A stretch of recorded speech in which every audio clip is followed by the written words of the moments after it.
Dizer sobre a fé que essa mulher Raabe demonstrou ao Senhor nosso Deus diante dos espias. Irmãos, o livro de Josué é muito negligenciado pela igreja cristã, talvez em parte pela dificuldade de entender como que Josué se relaciona com a igreja, com a nossa vida cristã, com o Evangelho, com Jesus. E existem muitas más leituras desse livro, e nós esperamos aqui então mostrar que toda a escritura é palavra de Deus e é extremamente útil para nós, como Paulo vai dizer para Timóteo, e é o que o Espírito usa para falar conosco, para nos mostrar Cristo. E nós vamos ver como Josué, como cada capítulo se conecta com o que veio antes, o livro de Moisés, e especialmente com o que veio depois, com o Evangelho do nosso Senhor Jesus. Amém? Josué capítulo 2, nós vamos ler todo o capítulo. Após a leitura eu irei dizer: essa é a palavra do Senhor. Todos que creem respondam com amém. Nós vamos orar mais uma vez ao nosso Deus. Josué capítulo 2, diz assim a palavra de Deus: E Josué, filho de Num, enviou de Sitim secretamente 2 homens como espias, dizendo-lhes: Ide observar a terra, particularmente Jericó. Eles foram e entraram na casa de uma prostituta chamada Raabe e dormiram ali. Então o rei de Jericó foi informado: esta noite vieram aqui alguns homens israelitas para espionar a terra. De modo que o rei de Jericó mandou dizer a Raabe: manda sair os homens que foram à sua casa, e lá entraram, porque vieram espionar toda a terra. Mas a mulher tomou os 2 homens, escondeu-os e disse: é verdade que os homens vieram à minha casa, mas eu não sabia de onde eles eram. E aconteceu que, quando já ia fechar a porta da cidade, sendo já escuro, aqueles homens saíram. Não sei para onde foram, persegui-os depressa, porque os alcançareis. Ela, porém, os havia feito subir ao terraço superior e os escondera entre os talos de linho que arrumara no terraço. Assim aqueles homens saíram em perseguição deles pelo caminho do Jordão até os lugares de passagem, e logo que eles saíram, a porta foi fechada. E antes que os espias se deitassem, ela subiu ao terraço para falar com eles. E ela lhes disse: bem sei que o Senhor vos deu essa terra, que grande pavor de vós caiu sobre nós, e que todos os moradores dessa terra se derretem de medo diante de vós. Porque temos ouvido que o Senhor secou as águas do Mar Vermelho diante de vós, quando saíste do Egito. E também o que fizeste aos 2 reis amorreus, Sihon e Og, que estavam além do Jordão, os quais destruístes totalmente. Quando ouvimos isso, nossos corações se derreteram, e ninguém mais há ânimo algum, por causa da vossa presença, porque o Senhor, vosso Deus, é Deus em cima no céu e embaixo na terra. Agora peço-vos, jurai-me pelo Senhor, que, como agi com bondade convosco, também agireis com bondade com a casa de meu pai, e dai-me um sinal seguro, de que protegereis a vida de meu pai, minha mãe, também meus irmãos e minhas irmãs, com todos os que lhe pertencem, e que livrareis da morte as vossas vidas. Então eles responderam: a nossa vida responderá pela vossa, desde que não denuncieis nossos planos, e quando o Senhor nos entregar essa terra, agiremos contigo com bondade e fidelidade. Ela então os levou a descer por uma corda pela janela, já que a sua casa ficava sobre o muro da cidade. Ela morava sobre o muro. E ela lhes disse: subi para aquele monte, para que os perseguidores não vos encontrem, e escondei-vos lá por 3 dias, até que eles voltem. Depois podereis tomar o vosso caminho. E os homens disseram-lhe: nós seremos inocentes desse juramento que nos fizeste jurar, se não fizerdes o seguinte: quando entrarmos na terra, atarás este cordão vermelho à janela pelo qual nos levaste a descer, e reunirás em casa contigo teu pai, sua mãe, seus irmãos e toda a família de teu pai. Quem for para fora das portas da sua casa será culpado da própria morte, e nós seremos inocentes. Mas se alguém puser as mãos em quem tiver contigo em casa, nós seremos culpados da morte dele. Mas se denunciardes nossos planos, estaremos desabrigados do juramento que nos fizeste jurar. Ao que ela disse: seja conforme as vossas palavras. Então ela os despediu e eles se foram, e ela atou o cordão vermelho à sua janela. Eles se foram e chegaram ao monte, onde ficaram por 3 dias, até que os perseguidores voltaram, pois estes procuravam por todo o caminho, mas não o acharam. Então os dois homens retornaram e eles desceram do monte, atravessaram o rio, chegaram a Josué, filho de Num, e lhes contaram tudo o que havia acontecido com eles. E disseram a Josué: certamente o Senhor nos tem entregue nas mãos toda essa terra, pois todos os moradores dessa terra se derretem de medo diante de nós. Essa é a palavra do Senhor. Amém? Vamos orar mais uma vez?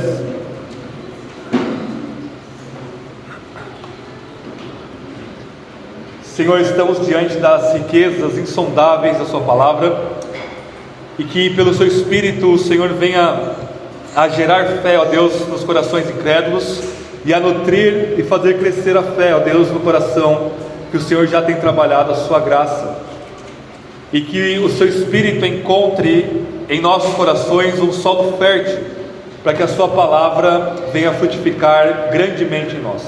Mas esse solo fértil não pode ser preparado por nós, é preparado pelo próprio Senhor Jesus, o Rei da Glória, que está à destra de Deus, reinando sobre todas as coisas. Por isso, ó Pai, te pedimos graça e misericórdia, bondade e fidelidade para com a sua aliança em Cristo Jesus. Que o Senhor venha nos edificar pela sua santa palavra. Em nome de Jesus nós oramos. Amém.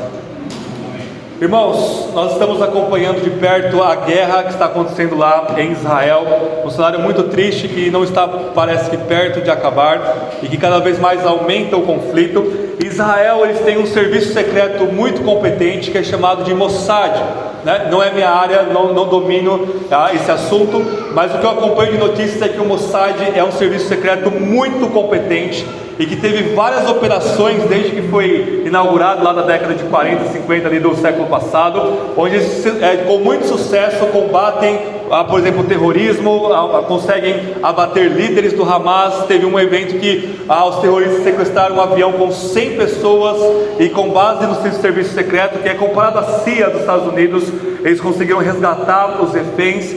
E o Mossad, então, ele tem exercido com muita maestria serviço de serem espiões, e o que a gente vê em filmes, eles vivem na realidade, né?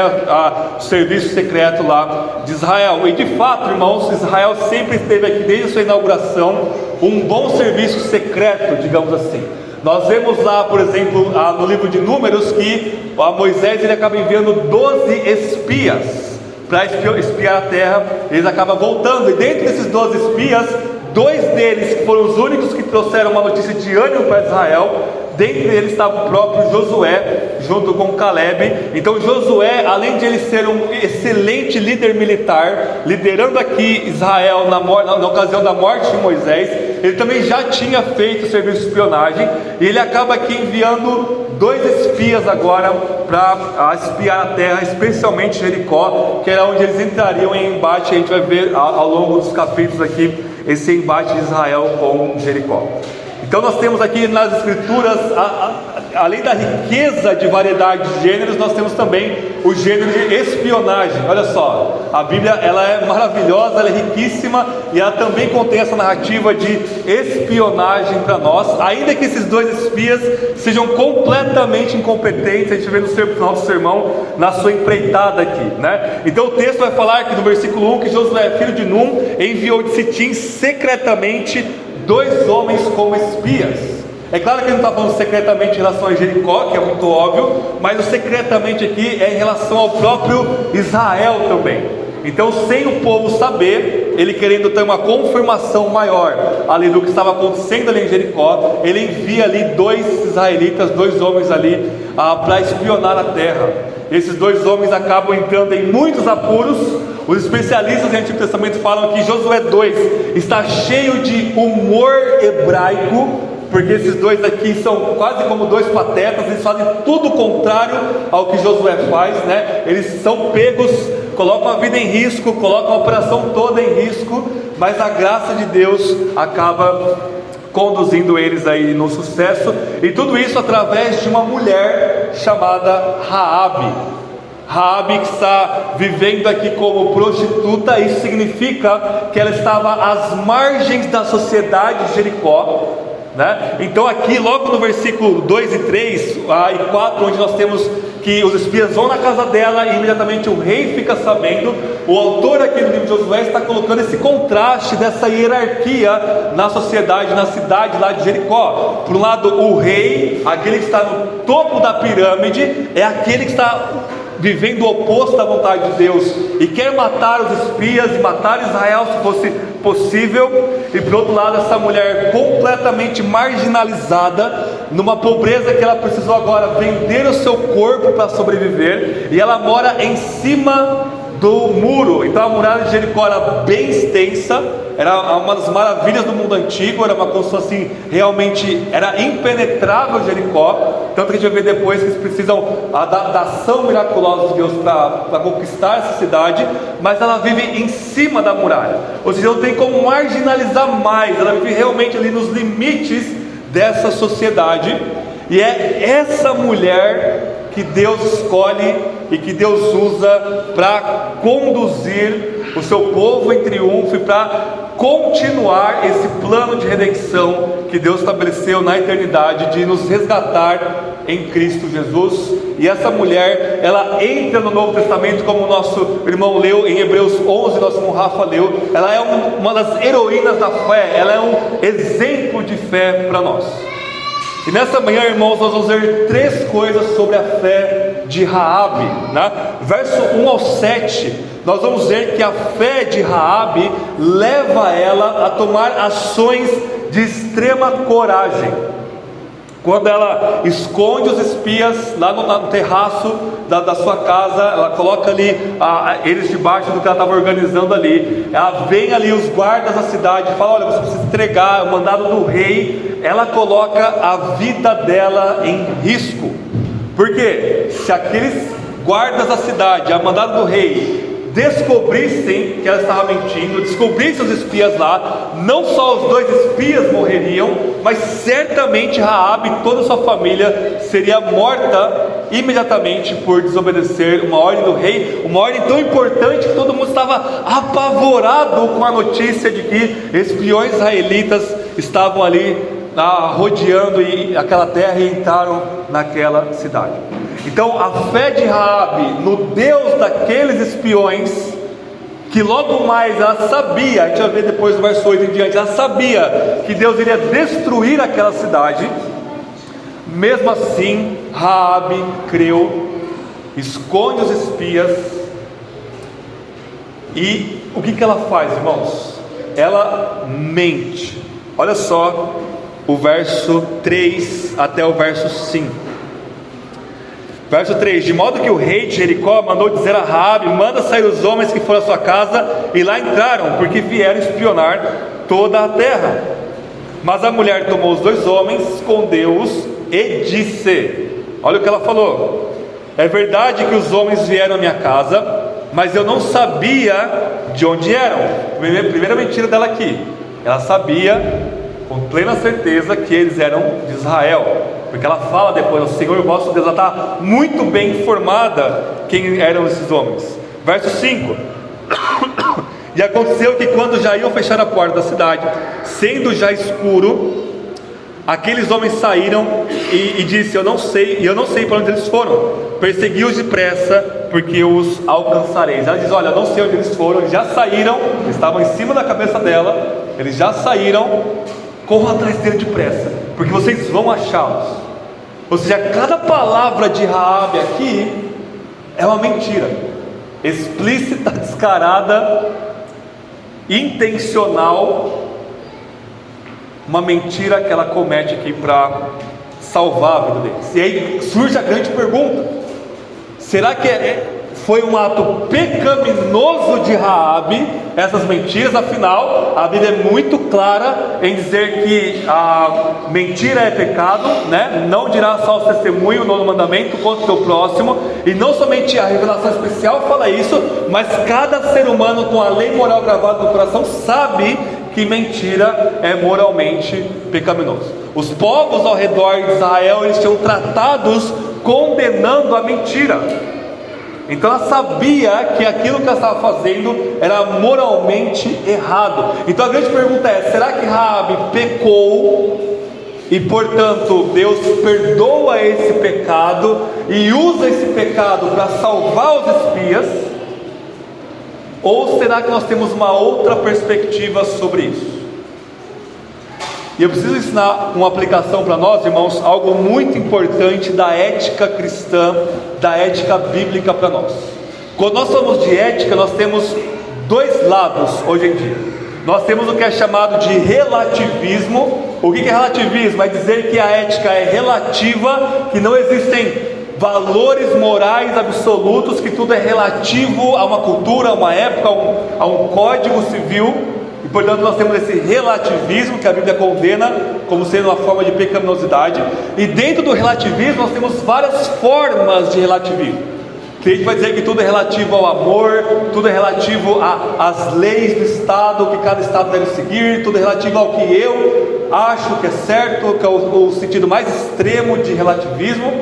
E por outro lado nós temos o que é chamado de absolutismo, que é dizer que existem valores morais objetivos, absolutos, que não importa a época, o gosto, as leis de cada lugar são sempre pecaminosos.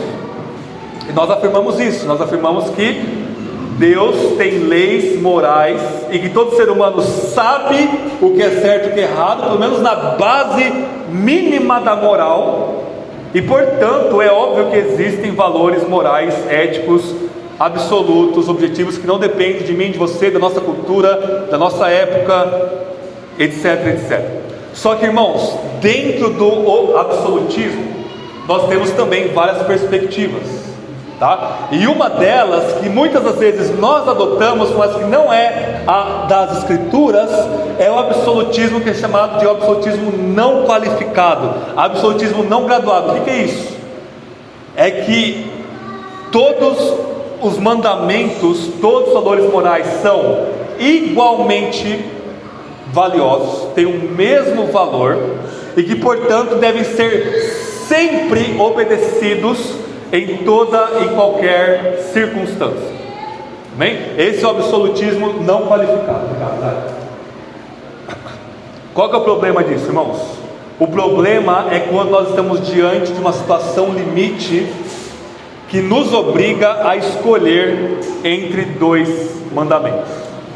Nós vivemos numa realidade caída, numa realidade onde nós temos contradições por causa da queda, e nesses embates, muitas das vezes, talvez você nunca passe por isso na sua vida, glória a Deus por isso, mas muitas vezes, algumas pessoas elas podem chegar diante de uma decisão, onde ela tem dois mandamentos para obedecer, e ela não vai conseguir obedecer os dois ao mesmo tempo.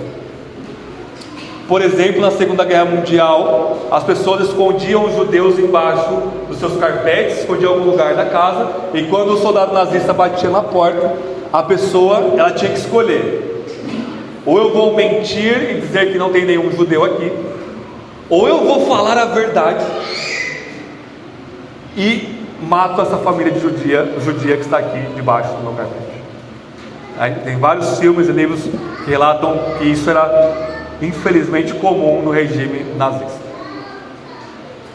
Qual que é o ponto, irmãos? O ponto é que a ética bíblica ela é um absolutismo graduado. O que é isso? Existe uma hierarquia nos mandamentos bíblicos. Tem mandamentos bíblicos que são maiores, mais valiosos do que outros. Isso é muito óbvio, porque quando os chefes da lei lá, os fariseus, chegavam até Jesus e perguntavam: Jesus, qual que é os maiores mandamentos? Na mentalidade judaica a pergunta seria: quais são os mandamentos que são mais pesados? E pesado para o judeu é aquilo que é mais valioso. E Jesus diz: olha, tem mandamentos que são mais valiosos que outros. O primeiro mandamento, Deuteronômio 6: amarás o Senhor teu Deus com todo o seu coração, alma e força. Depois dele, Levítico 19: amarás o teu próximo como a ti mesmo. Os outros mandamentos estão abaixo, eles são menos pesados do que esses dois mandamentos. Então existe sim pecados diferentes, graus de pecado. Existe nessa linguagem horrível de pecadinho e pecadão? É claro que tem. O ponto é que todo pecadinho pode levar para o inferno, mas existem ações pecaminosas que exigem uma punição maior. O ímpio sabe disso. A gente sabe que matar uma pessoa a sangue frio é uma coisa incomensável, muito maior, né? Imensamente maior do que você contar uma mentira, por exemplo. Esse é o ponto. Então a Bíblia, ela coloca para nós um absolutismo graduado, e ela leva em conta o contexto de queda que nós estamos vivendo, e que muitas das vezes nós vamos precisar obedecer um mandamento e não o outro. Por exemplo, no livro do Êxodo, Faraó manda matar todos os bebês, homens judeus. As parteiras, elas fazem o quê? Elas não obedecem a Faraó. Elas não obedecem, e elas mentem. Elas falam: não, as judias são muito parideiras, quando a gente vem aqui já nasceu. Mentira, elas ajudavam o parto todo, eram excelentes doulas, aliás. Elas mentiram, e Deus faz o quê? Deus abençoa as parteiras, e elas mesmas tiveram os próprios filhos delas, como uma bênção de Deus. Então, irmãos, o ato de Raabe aqui nunca é na Bíblia considerado um ato pecaminoso. Apesar do pecado, Deus agiu certo. Sempre é um ato de fé, é um ato louvável, é um ato apreciável em toda a Escritura. Porque lá no Novo Testamento, tanto Hebreus 11, que nós lemos no culto, pela fé Raabe esconde os espias, quanto em Tiago 2, que vai dizer que pela fé Raabe demonstrou a sua fé pelas suas obras ao não entregar os espias. Então o ato de esconder os espias, no primeiro momento, quebra o mandamento da mentira, mas ao mesmo tempo ela obedece um mandamento maior: salvar a vida dos espias. E salvar a vida dos espias significava uma demonstração de fé no Deus único e verdadeiro da parte de Raabe. Então, quando nós estamos diante desse paradoxo, dessa contradição, de termos que escolher entre o maior dos mandamentos e infelizmente quebrar um mandamento menor, esse nosso ato não é pecaminoso. Pelo contrário, é um ato de obediência. Então, se você estava na Segunda Guerra Mundial e escondeu os judeus da sua casa, você não vai dizer: Senhor, me perdoe por ter mentido para os soldados nazistas. Não, Deus não vai levar em conta esse pecado da mentira. Você não precisa nem pedir perdão, porque você obedeceu ao mandamento maior. Agora, como o nosso coração consegue desviar e corromper toda a verdade, a gente precisa ter sabedoria para saber quando a gente está num evento limite desse. Eu vou mentir todos os dias lá no meu emprego para conseguir ficar no meu emprego. Aí não. Aí você está numa situação onde falar a verdade e manter o seu testemunho cristão é maior do que você manter um emprego, por exemplo. Ou, no limite aqui, para pegar o exemplo de Raabe, que colocou a sua vida em risco ao fazer esse ato de fé, quando você tiver a sua vida em perigo. Se você estiver numa situação de você tem que negar a Jesus para se salvar, ou professar Jesus é maior do que a nossa vida. Isso é claro em toda a Bíblia, né? O amor a Cristo Jesus, o professá-lo, o não negá-lo, é maior do que manter a nossa vida. Mas se você estiver num contexto que a fé sua não está envolvida, alguém está te assaltando, em algum momento você precisa mentir, talvez para salvar sua vida, a vida de outra pessoa, sua família, o ato de mentir, então, ele é eclipsado pelo ato de obediência, de preservar a vida, não no contexto de que envolve negar a fé.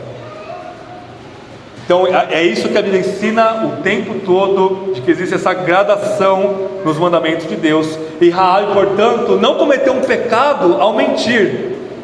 Pelo contrário, foi um ato de fé que ela entra para a galeria dos heróis da fé, dos exemplos de fé, lá de Hebreus 11.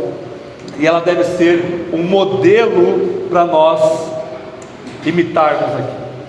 Modelo de que vou colocar minha vida em perigo para Deus ser glorificado e eu conseguir professá-lo diante dos homens. Então a fé de Raabe, ela leva ela nesse ato limite de coragem ao pôr a sua própria vida em perigo.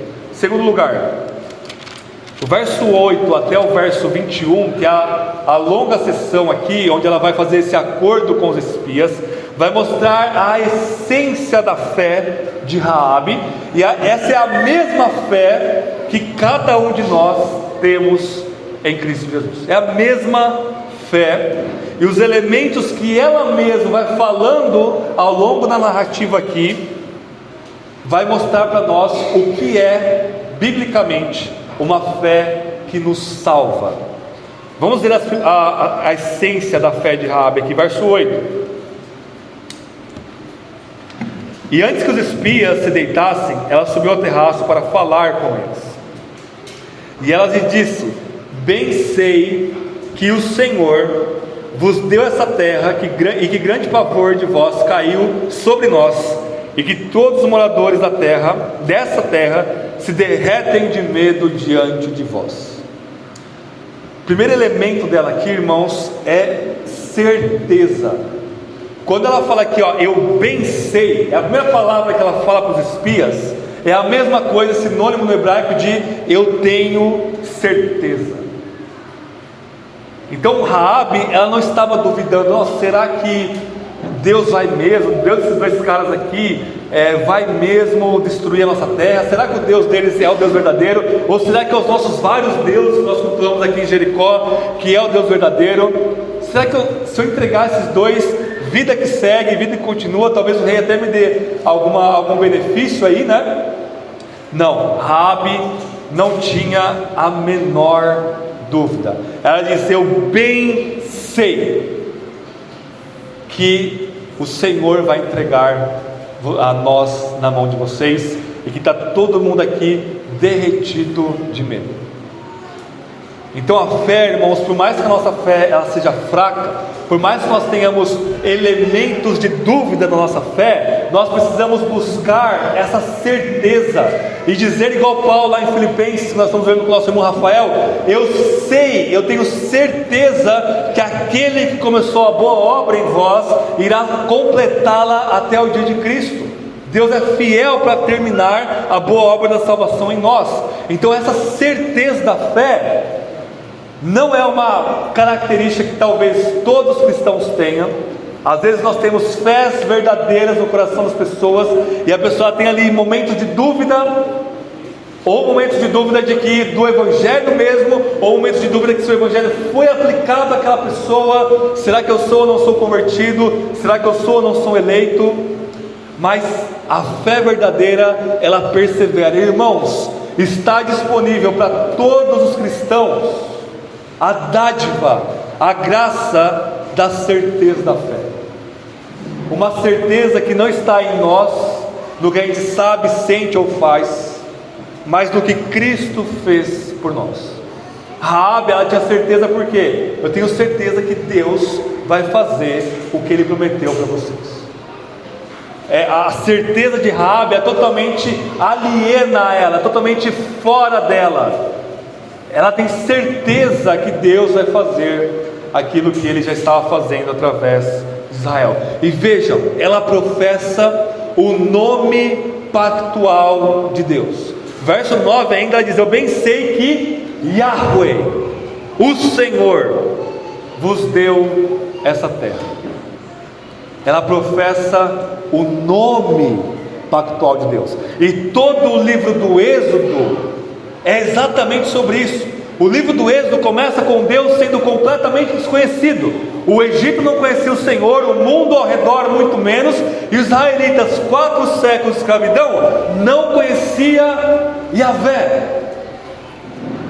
E qual que é o propósito de Deus no livro do Êxodo? Deus é um missionário, e o propósito de Deus, a missão de Deus é fazer o seu nome conhecido. Ele se revela para Moisés, Ele se revela para Israel, Ele se revela para o Egito e para Faraó, ao ponto que todo mundo agora conhece Yahvé, o grande eu sou. E Deus vai dizer agora: eu vou libertar meu povo do Egito, e essa notícia, ela vai correr o mundo. E essa notícia de que Deus destruiu o maior império da época, como se não fosse nada, os egípcios, chega a Jericó, e começa o burburinho. Vocês ouviram? Egito caiu. Oh, mas quem que derrotou eles? Era um grupinho de escravos lá deles. E estão dizendo que o Deus desses escravos chama Yahweh, é o Senhor. Essa notícia chega aos ouvidos de Raabe. Verso 10 diz assim: porque temos ouvido que o Senhor secou as águas do Mar Vermelho diante de vós, quando saíste do Egito. E o texto continua. A fé surge através do ouvir. Paulo vai dizer isso em Romanos 10. Ou seja, o que Deus está fazendo na história se torna uma boa notícia, e essa boa notícia ela é pregada para o seu povo, e ela vai tomando conta do mundo todo, e as pessoas são salvas por ouvir essa mensagem, não por outro meio. Se alguém alguma vez está num contexto que não tem missionário e teve alguma visão, algum sonho relacionado a Jesus ou ao Evangelho, isso não salva a pessoa, porque imediatamente ela vai procurar ouvir alguém dizendo o que era aquilo para ela. Então, no momento que a gente ouve as boas novas e cremos nelas, confessamos o nome do nosso Deus, nós temos fé salvadora. A salvação chegou às portas do nosso coração. Mesmo meio, Deus trabalha igual no Antigo e no Novo Testamento. É o mesmo Evangelho.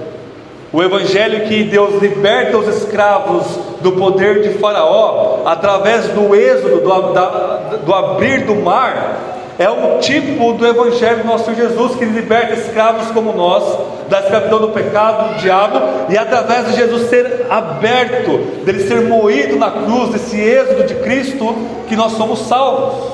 É o Cristo morrer debaixo das águas vermelhas da ira de Deus, que nós podemos sair dessa ira de Deus salvos, rumo à nova criação. É a mesma coisa. O Evangelho foi proclamado em Jericó, ainda que por motivos errados. Os ímpios ali de Jericó estavam proclamando essa mensagem, só que essa mensagem chegou num ouvido que teve um efeito diferente. Em vez de todo mundo responder negativamente, com medo, com repulsa, essa mulher, lá em cima do muro, em cima da muralha, ela acredita nisso. E ela crê nesse Deus que está lá longe, que está vindo destruir ela, que está vindo destruir o seu povo. Ela diz: eu creio nesse Deus, porque eu ouvi falar nosso Senhor. Verso 11: quando ouvimos isso, nossos corações se derreteram, e em ninguém mais há ânimo algum por causa da vossa presença. E olha a confissão de fé dela: porque o Senhor, porque Yahvé, o vosso Deus, é Deus em cima no céu e embaixo na terra. Irmãos, com a pouco conteúdo que ela tinha de revelação, Deus libertou os israelitas do Egito através da abertura do mar. Ela chega nessa clareza de que Yahvé é Deus em cima no céu, e que também Ele é Deus embaixo na terra. Deus é o Deus dos céus e da terra, da dimensão visível e invisível. Ele é Deus em todo lugar. Ela está mostrando que Deus está em todo lugar, diferente dos deuses cananitas que ela acreditava antes, que eram deuses localizados no tempo e no espaço, deuses limitados em poder. Raabe não, esse Deus é onipotente, porque Ele é Senhor, Ele é onipresente, Ele está em todos os lugares do céu e na terra, e Ele salva o seu povo. Olha que maravilhosa a fé de Raabe aqui para nós. E aí no verso 12 ela faz o seguinte: agora peço-vos, jurai-me pelo Senhor, que como eu agi com bondade convosco, também agireis com bondade para com a casa de meu pai, e dá-me um sinal seguro, de que protegereis a vida do meu pai, da minha mãe, dos meus irmãos e irmãs. Quando ela fala jurem, isso aqui é uma linguagem técnica de aliança. Raabe, ela está propondo um pacto com aqueles espias. Ou seja, o que ela quer é se aliançar, ela quer se compactuar com Israel. Isso é maravilhoso. E a linguagem é toda pactual aqui, porque a linguagem de bondade, e depois os espias vão falar que eles vão usar de bondade e fidelidade, são todos termos pactuais, são todos termos da aliança. Então Raabe, ela se propõe a estar compactuada com o povo de Deus, e portanto ela quer entrar numa aliança com Deus, nos termos do próprio Deus, porque depois ela vai fazer parte daquilo, e ela coloca a sua família em questão também. Vejam que ela não era casada, ela não fala no momento algum do marido dela aqui, até porque a profissão dela, entre aspas, né, a atividade lícita dela aqui não permitia o marido, obviamente, mas ela coloca: olha, meu pai, minha mãe, meus irmãos e minhas irmãs, com toda certeza ela ajudava a sustentar aquela família pobre que vivia às margens de Jericó, vendendo o próprio corpo. Ela diz: salve minha família também. Isso mostra a fé familiar de Raabe. Isso mostra que em toda a Escritura, nós como povo de Deus precisamos estar completamente engajados em orar pela nossa família, em pregar o Evangelho para a nossa família, em estarmos intencionalmente nessa missão de garantir a salvação da nossa família, que não é garantida. Não existe uma promessa dizendo que Deus vai salvar cada pessoa da família de cada crente. O próprio Jesus fala: eu vim trazer não a paz, mas a espada.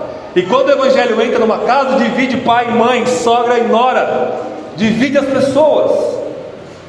Mas irmãos, nós cremos num Deus misericordioso e num Deus que nos chama a fazermos de tudo, a pregarmos e orarmos para a nossa família. Moisés, a família dele, povo de Israel, tinha pecado, feito o bezerro de ouro lá em Êxodo 32, e Deus diz: Moisés, eu vou destruir esse povo e começar de novo com você. É claro que Deus estava testando o coração de Moisés, Deus já sabia de tudo, e Moisés ele expressa dizendo: Senhor, risca o meu nome no livro da vida, mas não destrói esse povo. Era mais fácil destruir e começar com Moisés. Moisés não ia ser destruído. Se Deus falasse: olha, eu vou matar a sua família toda, mas você vai ser salvo, amém.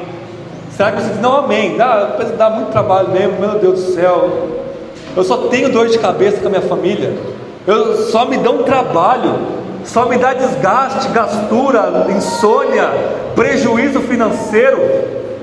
Irmãos, não se compara com os israelitas, pode ter certeza. 5 milhões de israelitas falando o dia inteiro no ouvido de Moisés: você não presta, Moisés, meu Deus do céu, vamos matar esse Moisés aí. E Moisés falou: risca meu nome no livro da vida, mas não mata os israelitas. Paulo em Romanos 9 vai dizer que ele desejava ser anátema, maldito, afastado de Cristo, se isso significasse que os israelitas, a família dele fosse salva. E os israelitas perseguiam a Paulo, apedrejavam Paulo, chicoteavam Paulo, não deixavam Paulo em paz no momento. Ele diz: olha, se Deus me propôs eu ir para o inferno e salvar minha família, eu aceitaria na hora. E Raabe também não titubeia, ela diz: olha, eu não vou me salvar não, sozinho, eu quero garantir que a minha família, meus pais, meu pai, minha mãe, meus irmãos e irmãs estejam aqui comigo quando tudo isso aqui acabar e só a nossa casa ficar de pé. E esse ato de fé de Raabe é tão maravilhoso que Deus atende isso, que Raabe se torna uma israelita depois, se casa. Vejam que ela não continua sendo prostituta, ela deixa essa vida para trás. Quando ela se encontra e se compactua com Yahvé e com o povo de Deus, ela deixa a vida de pecado para trás, se torna uma israelita, casa com um homem chamado Masson, gera um homem chamado Boaz, que casa com Ruth, que gera Jessé, que gera Davi, que gera Jesus Cristo nosso Senhor. Raabe está dentro da família pactual de Deus. Isso é maravilhoso, irmãos. Isso é maravilhoso porque nós somos iguais a ela. Nós éramos dados à prostituição e à idolatria. Jesus nos salva e agora nós somos irmãos de Cristo. Cristo é o nosso irmão mais velho. Assim como Raabe, ela entra como uma ancestral de Cristo. Aqueles que creem em Cristo agora deixam agora a cidade da destruição, como diz o peregrino, deixa Jericó, deixa este mundo caído, para se tornar família de Cristo, família do Senhor. E isso é maravilhoso para nós. Verso 15, o último elemento de Raabe aqui é que ela então os levou a descer por uma corda pela janela, já que a sua casa ficava sobre o muro da cidade e ela morava sobre o muro. A fé de Raabe, que é, para resumir, uma fé que ela ouve, que é gerada por ouvir da boa notícia do que Deus está fazendo, que gera uma certeza no coração dela, que gera um desejo de entrar numa aliança com Deus e com o seu povo, e que a sua família seja salva também. Essa fé, em última instância, se demonstra pelas obras de Raabe. Ela de fato, ela fez tudo o que ela falou, ela protegeu os espias, ela continuou a perseverar, ela coloca aquela roupa vermelha que construíram com uma roupa, um cordão lá, ela faz tudo o que ela falou que ia fazer. Portanto, a fé verdadeira, ela só é comprovada por boas obras.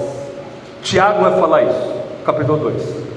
Tiago vai falar, Raabe foi justificada, e justificar para Tiago de frente de Paulo, porque para Tiago justificar significa declarar, vindicar, demonstrar. Ou seja, Raabe ela é justificada por obras, ou seja, ela demonstra a sua fé por obras. E vejam o escândalo aqui. Raabe, em Tiago capítulo 2, é igual a um outro personagem bíblico, Abraão.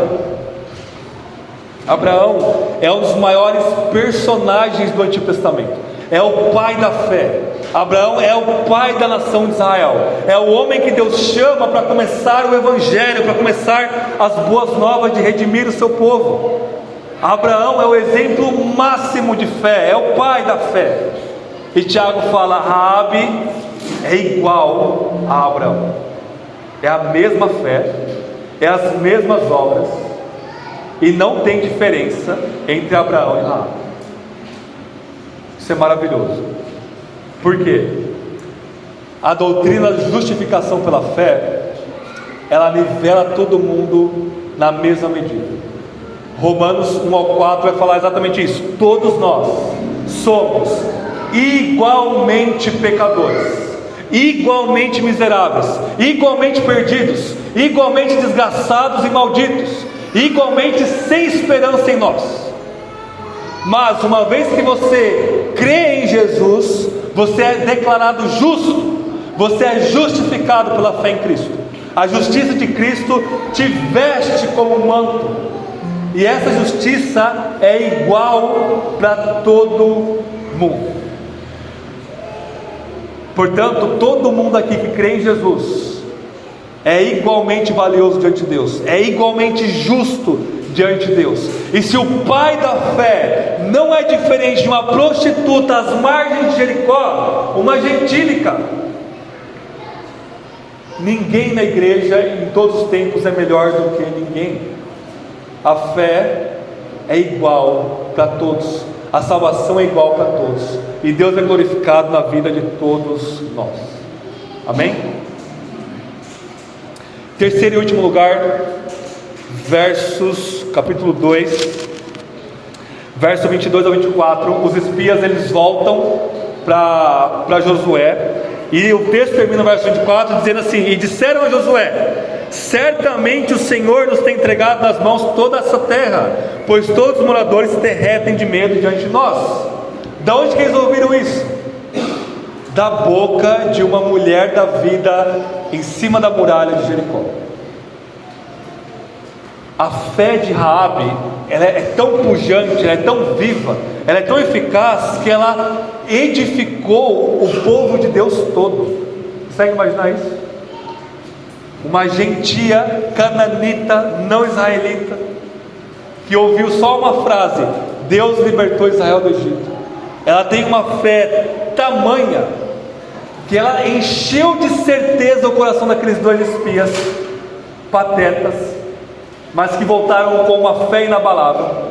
Isso enche o coração de Josué de mais fé, de mais certeza, e consequentemente todo Israel, todo o exército do povo de Deus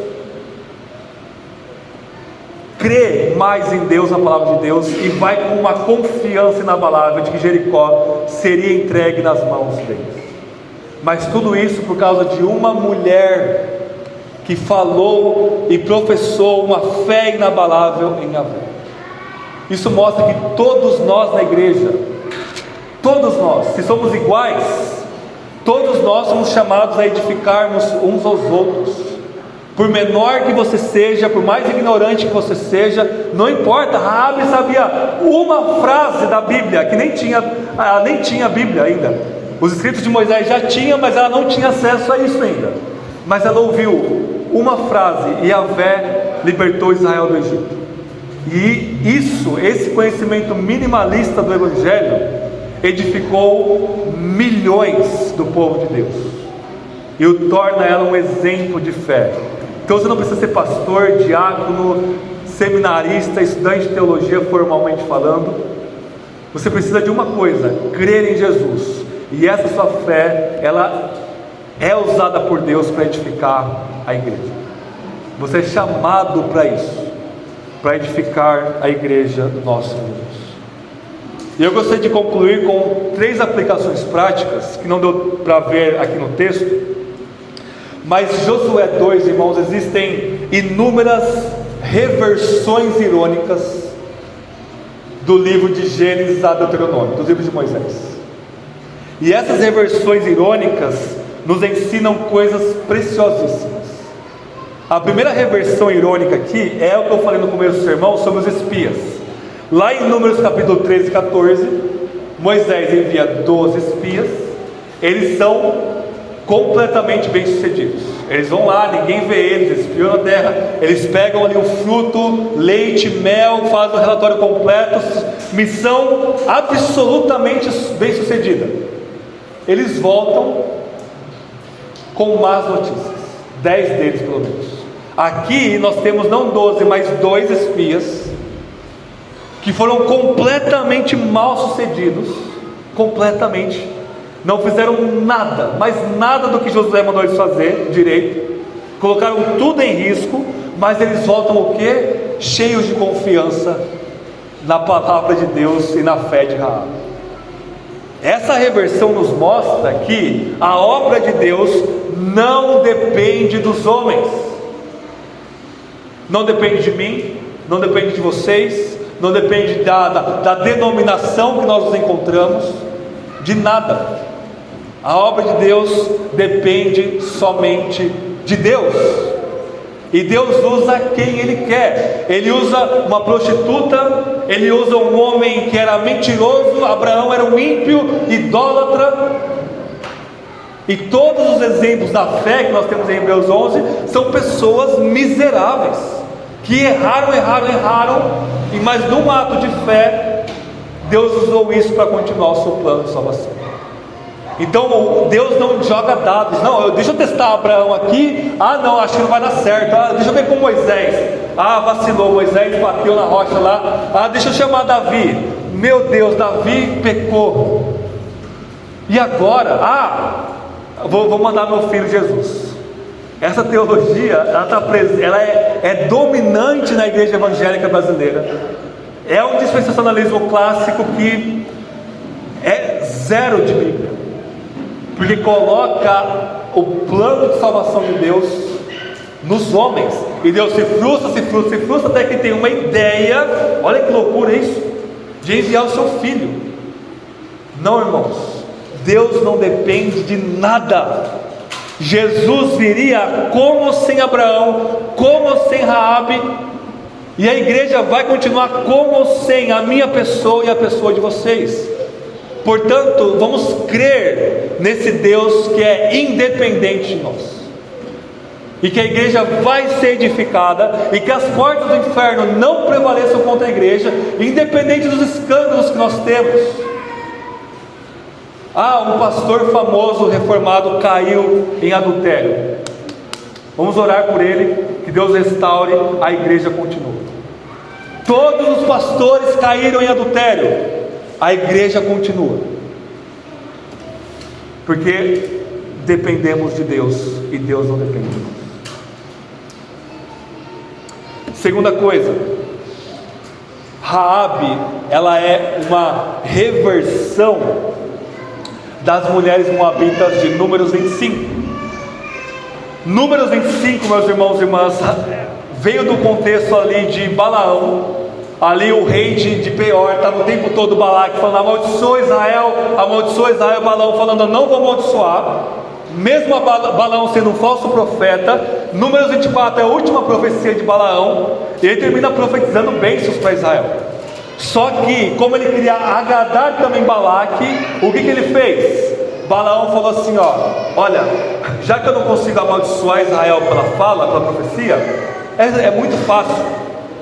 Chama as mulheres moabitas, faz com que elas se encontrem com os homens israelitas, e aí você está certo na destruição deles. E de fato, Números 25 começa com os homens israelitas se prostituindo com as mulheres moabitas, não israelitas, gentílicas, cananitas de Canaã, e o que Deus faz é destruir uma boa parte daquele povo. Então, o contato de Israel com mulheres estrangeiras até aqui foi só maldição, pecado e destruição.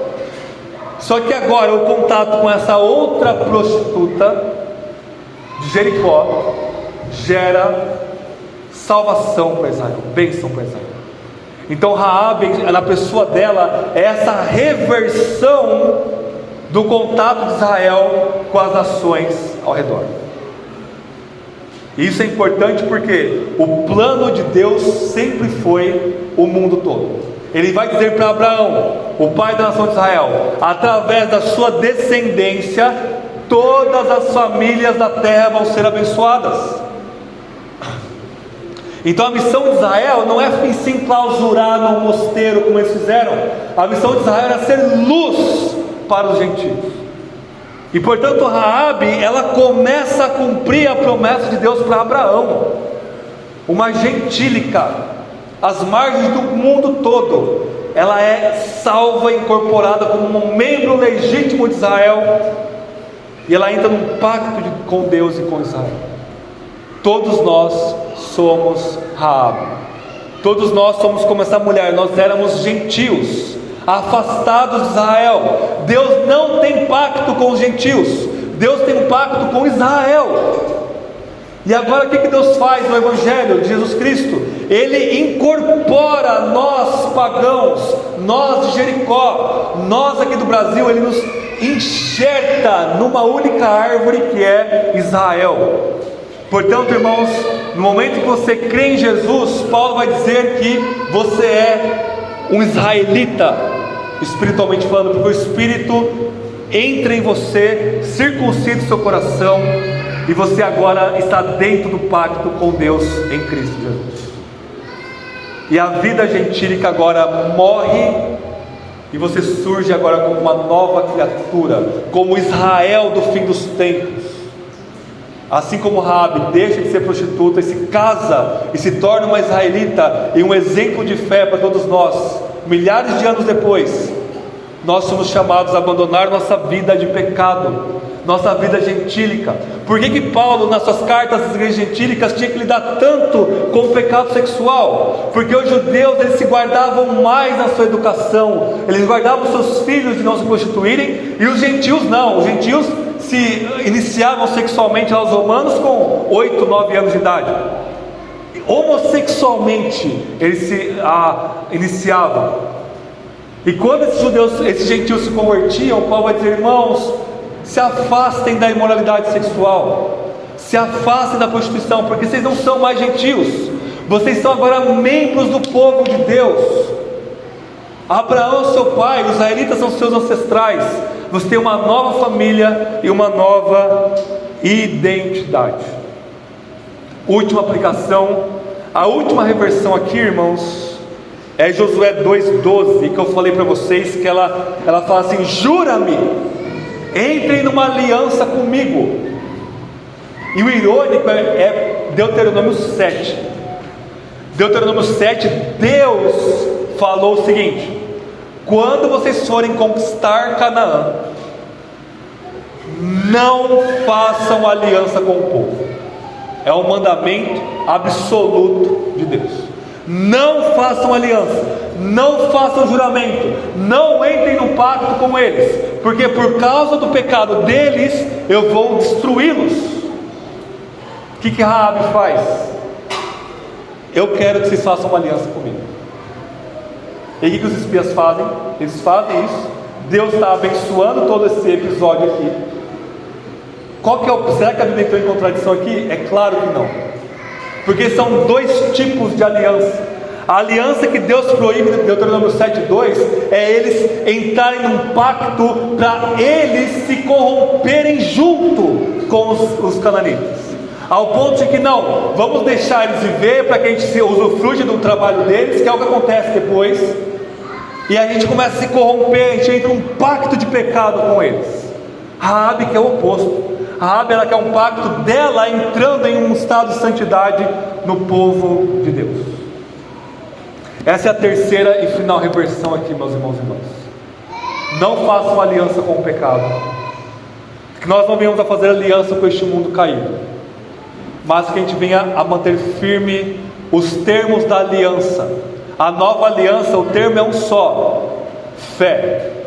Uma fé viva, proclamativa e obediente, mas é a fé, porque o nosso Senhor Jesus, Ele cumpre as exigências da aliança. A aliança exige perfeição, que nenhum de nós vai ter neste mundo. Cristo, como o único perfeito, Ele obedece até o fim, se entrega como o pior dos pecadores, levando nossos pecados, e é nele que está a nossa confiança, a nossa segurança e a nossa vida. Amém? Vamos orar.